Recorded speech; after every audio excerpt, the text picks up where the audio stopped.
जय हिंद साथियों। मैं आज आप लोगों के लिए लेके आया हूँ नेक्स्ट डे का क्लास, अगले दिन का क्लास। कल मैंने किस क्वेश्चन कराया था एम्प्लॉयबिलिटी स्किल्स का, उसके आज आगे का आज मैं आप लोगों को क्लास कराऊंगा। और मैं गारंटी देता हूँ, निश्चित रूप से विश्वास दिलाता हूँ कि मैं 1000 प्लस 1000 प्लस क्वेश्चन कराऊंगा।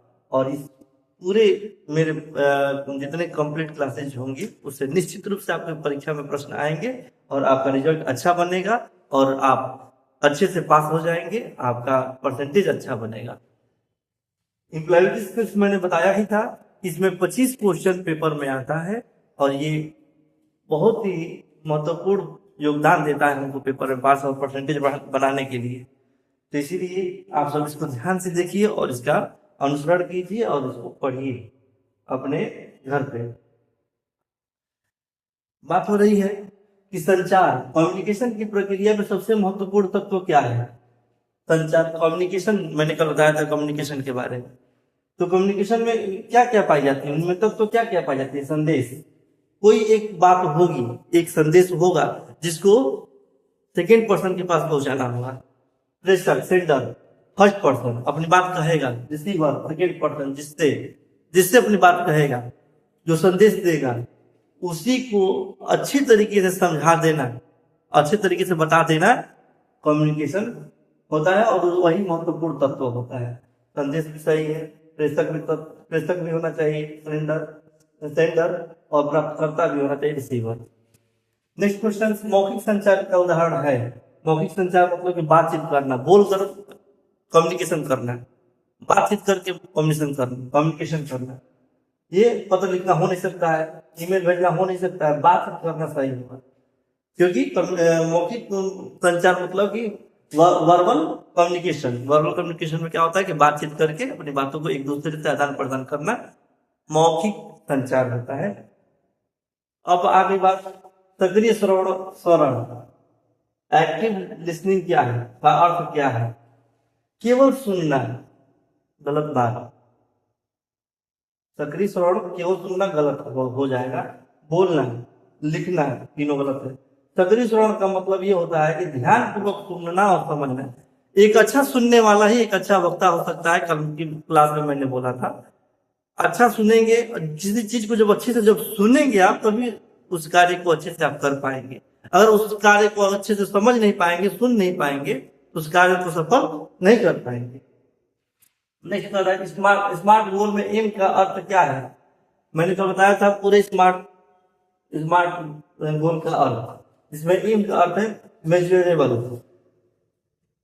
आत्मविश्वास बढ़ाने का सबसे अच्छा तरीका क्या है। आत्मविश्वास बढ़ाने का सबसे अच्छा तरीका क्या है, अभ्यास करना, स्वयं पर विश्वास करना, सकारात्मक सोच रखना। तीनों उपरोक्त सभी आत्मविश्वास बढ़ाने का सबसे अच्छा तरीका क्या है, उपरोक्त सभी। टीम वर्क में सबसे आवश्यक गुण कौन सा है। टीम वर्क में सबसे आवश्यक गुण कौन सा है, अहंकार नहीं होना चाहिए। अगर अहंकार हो गया तो टीम वर्क काम नहीं कर पाएगा। किसी 5 लोगों की टीम है, 5 लोगों की टीम में कोई एक व्यक्ति अहंकारी होगा तो किसी टीम का कार्य जो है, वर्क जो है सफल नहीं हो पाएगा। एक व्यक्ति भी अगर क्रोधित होगा, क्रोधी विचारधारा का होगा तो वो भी नहीं कर पाएगा, वो भी काम सफल नहीं हो पाएगा। आलस्य अगर व्यक्ति के अंदर होगा तो भी वो काम सफल नहीं हो पाएगा। टीम वर्क का काम सबसे आवश्यक गुण होना चाहिए। टीम वर्क सफल होने का सबसे आवश्यक गुण ये है कि इसमें सहयोग की भावना होनी चाहिए। सहयोग की भावना बनी रहेगी तो आप अच्छा से अच्छा टीम वर्क करके किसी भी कार्य को सफल कर पाएंगे। नेक्स्ट, रिज्यूम में क्या नहीं होना चाहिए। रिज्यूम में शैक्षिक योग्यता होना चाहिए, सही। व्यक्तिगत जानकारी होना चाहिए। शैक्षिक योग्यता का मतलब मैंने कितना पढ़ाई किया है, बीए किया है, एमए किया, बीटेक किया, आईटीआई किया, पॉलिटेक्निक किया है, इंग्लिश स्पीकिंग किया है, कंप्यूटर कोर्स किया है। शैक्षिक योग्यता हम सारा चीज उसमें डाल देंगे। व्यक्तिगत जानकारी, माँ बाप क्या, माता पिता क्या करते हैं।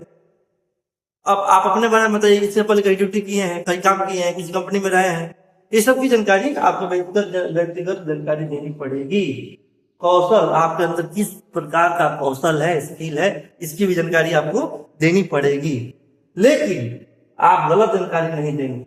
रिज्यूम में कभी भी आप गलत जानकारी नहीं देंगे। क्यों? क्योंकि आप जब रिज्यूम में जो भी चीजें आप इंक्लूड करते हैं, मेंशन करते हैं, उसी से इंटरव्यूअर इंटरव्यू में पूछता है।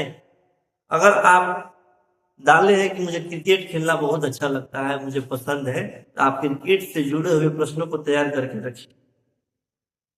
उतना ही चीज मेंशन कीजिए जितने चीज के बारे में आप जानते हैं। साक्षात्कार। साक्षात्कार का इंटरव्यू के समय में उम्मीदवार को क्या करना चाहिए? साक्षात्कार के समय इंटरव्यू में उम्मीदवार को क्या करना चाहिए? जो इंटरव्यू देने जा रहा है, इंटरव्यूअर के सामने उसको क्या करना चाहिए? समय पर पहुंचना चाहिए, निश्चित रूप से सही है।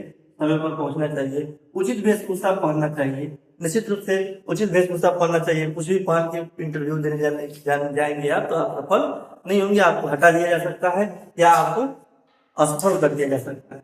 आत्मविश्वास रखना चाहिए। कभी भी इंटरव्यू देने जाने के लिए एक सेल्फ कॉन्फिडेंस होना चाहिए, तभी आप इंटरव्यू में सफल हो पाएंगे। उपरोक्त सभी, इसका आंसर होगा उपरोक्त सभी। शॉर्ट एनालिसिस में टी का अर्थ क्या है? थ्रेट। थ्रेट कल बताया था मैंने। एंटरप्रेन्योर, एंटरप्रेन्योर का अर्थ क्या है? उद्यमी का मुख्य उद्देश्य क्या होता है? नया व्यवसाय का शुरू करना।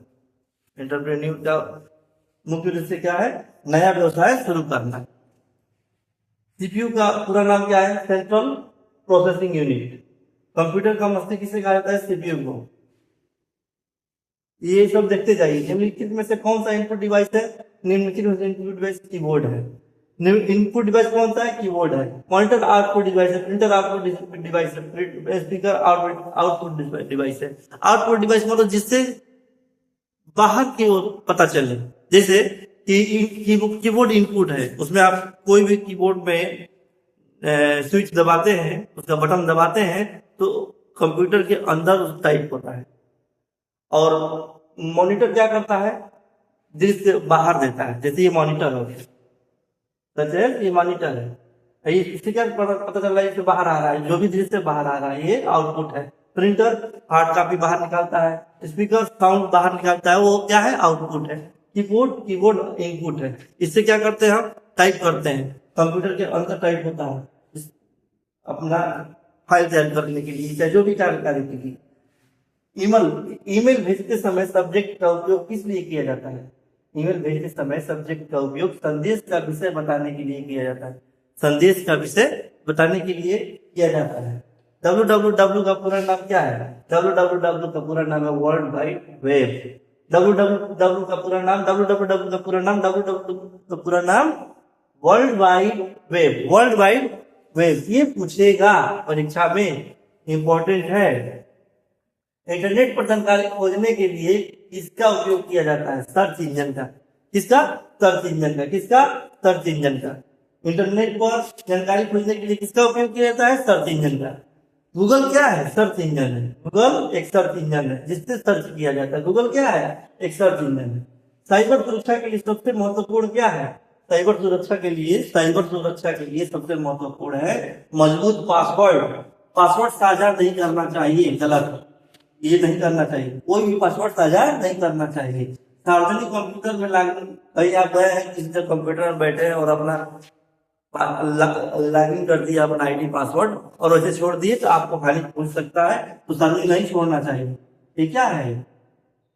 गलत है, ऐसा नहीं करना चाहिए।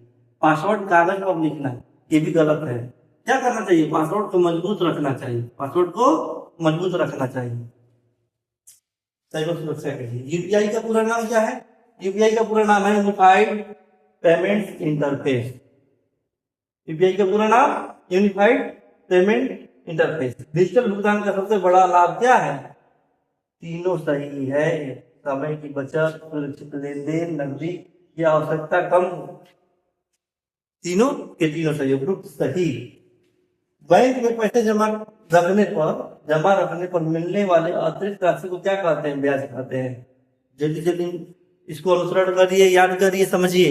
ये सब परीक्षा में आपके आ सकता है, यही सब क्वेश्चन बनता है। एक बार देखने की जरूरत है, बाकी आप क्वेश्चन सबसे पहले क्वेश्चन समझिए। पेपर में क्वेश्चन समझेंगे तुरंत उसको आप समझिए, जो उसमें ज्यादा से ज्यादा आपको सही लगता है उसमें ठीक लगाइए। अगर आपको लग रहा है कि अगर बैंक में पैसा जमा करने पर उससे अतिरिक्त राशि क्या मिलेगी, मुझे ब्याज के रूप में मिलेगी, ऋण हो नहीं सकता है, लाभांश नहीं होगा, शुल्क होगा नहीं, बैंक में क्या मिलता है? ब्याज मिलता है। एटीएम का पूरा नाम, एटीएम का पूरा नाम ऑटोमेटिक टेलर मशीन। एटीएम का पूरा नाम ऑटोमेटिक टेलर मशीन। इसको याद करिए, अभी मोस्ट इंपॉर्टेंट है, आपकी परीक्षा में आ सकता है, सीबीटी एग्जाम में आ सकता है। ग्रीन स्किल्स का संबंध किससे है? ग्रीन स्किल का संबंध किससे है? पर्यावरण, पर्यावरण संरक्षण से है। पर्यावरण पर्यावरण पर्यावरण संरक्षण से। ग्रीन स्किल्स पर्यावरण संरक्षण। ट्रिपल आर का सही क्रम क्या है? Reduce, reuse, recycle. Triple R का सही क्रम क्या है? ट्रिपल आर का सही क्रम क्या है? ये मोस्ट इंपॉर्टेंट क्वेश्चन है, आपके पेपर में आ सकता है, इसलिए आप जो है इसको अनुसरण कीजिए, याद कीजिए, समझिए। ट्रिपल आर का मतलब रिड्यूस, रिज्यूम, रिसाइकिल। बहुत ज्यादा दिन नहीं है पेपर में, आपके बहुत कम समय है, नेक्स्ट मंथ में हो सकता है कि आपका एग्जाम हो जाए। कार्यस्थल पर ऊर्जा बचाने का सर्वोत्तम उपाय क्या है? ऊर्जा मतलब बिजली। कार्यस्थल पर बिजली बचाने का सर्वोत्तम उपाय क्या है? अनावश्यक लाइट बंद कर देना चाहिए, जिससे ऊर्जा का बचत हो सके। अपने भी घर में कभी फालतू अगर बिना मतलब का, बिना काम का लाइट, पंखा कुछ भी चल रहा है, उसको बंद करके रखिए, जिससे देश की बिजली का बचत हो। समस्या समाधान प्रॉब्लम सॉल्विंग का पहला चरण क्या है? समस्या की सही पहचान करना। समस्या की सही, किसी भी समस्या को समाधान करने से पहले आपको क्या करना पड़ेगा? उसको समझना पड़ेगा, उसको पहचान करना पड़ेगा, जिसमें तो कमियां क्या है, इसकी समस्या क्या है, इसकी गलतियां क्या है, इसकी परेशानी क्या है, उसको दूर किया जाए। जीवन कौशल लाइफ स्किल्स का उद्देश्य क्या है? जीवन कौशल लाइफ स्किल्स का उद्देश्य क्या है? बेहतर जीवन जीना। निश्चित रूप से आपको जीवन लाइफ स्किल्स कैसा होना चाहिए? आपको बेहतर जीवन जीना। बेहतर जीवन जीना का मतलब कि साफ सफाई से रहना, अच्छा उत्तम भोजन करना, सही निर्णय लेना, किसी सही टेंशन, मानसिक संतुलन बनाने के लिए सही निर्णय जरूरी है। अगर आपका एक डिसीजन गलत हो गया तो आप मानसिक रूप से डिस्टर्ब रहेंगे। चुनौतियों का सामना करना है। हो सकता है कि आपके सामने कोई चुनौती आ जाए। निश्चित रूप से अगर आपका जीवन है, जीवन में आप समाज में रहते हैं, समाज में नहीं परिवार में रहते हैं, जिम्मेदारी है, तो आपके सामने चुनौतियां आएंगी। चुनौतियां अगर आती हैं तो उसको सामना करने की क्षमता आपके अंदर होना चाहिए, ये इसका स्किल होना चाहिए। नेतृत्व, लीडरशिप का प्रमुख गुण क्या है?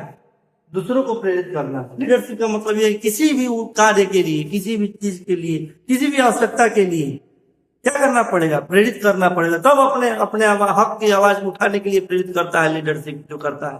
जैसे लोग नेता होते हैं, अपने हक की लड़ाई लड़ते हैं, समाज के लिए कहते हैं कि हम लड़ रहे हैं, और लीडरशिप करके नेता बन जाते हैं। वही चीज बता रहा है। नेतृत्व का मतलब क्या होता है? नेतृत्व का प्रमुख गुण क्या है? दूसरों को प्रेरित करना। आप मुझे क्या करेंगे? वोट दे, हम आपको पानी देंगे, शिक्षा देंगे, स्वास्थ्य देंगे, घर देंगे, राशन देंगे, ये सब पता है ना। कार्यस्थल पर नैतिकता, कार्यस्थल पर नैतिकता का अर्थ क्या है? सही आचरण, नियमों का पालन, ईमानदारी, उपरोक्त सभी। कार्यस्थल पर नैतिकता का मतलब ये होता है कि आपका आचरण सही हो। अगर आपका आचरण सही नहीं है तो इसका मतलब आप नैतिक व्यक्ति नहीं है, आपके अंदर नैतिकता नहीं है। लेकिन नैतिकता की यहाँ बात हो रही है कि आपके अंदर सही आचरण होना चाहिए, आपको समय से नियमों का पालन करना चाहिए, आपके अंदर ईमानदारी होना चाहिए। इसका मतलब इसका आंसर उपरोक्त सभी। अब हम आते हैं इस क्लास के अंतिम क्वेश्चन पर, लास्ट क्वेश्चन पर, और ये क्वेश्चन मोस्ट इंपॉर्टेंट है। सीबीटी परीक्षा में एम्प्लॉयबिलिटी स्किल्स का सबसे महत्वपूर्ण विषय कौन सा माना जाता है?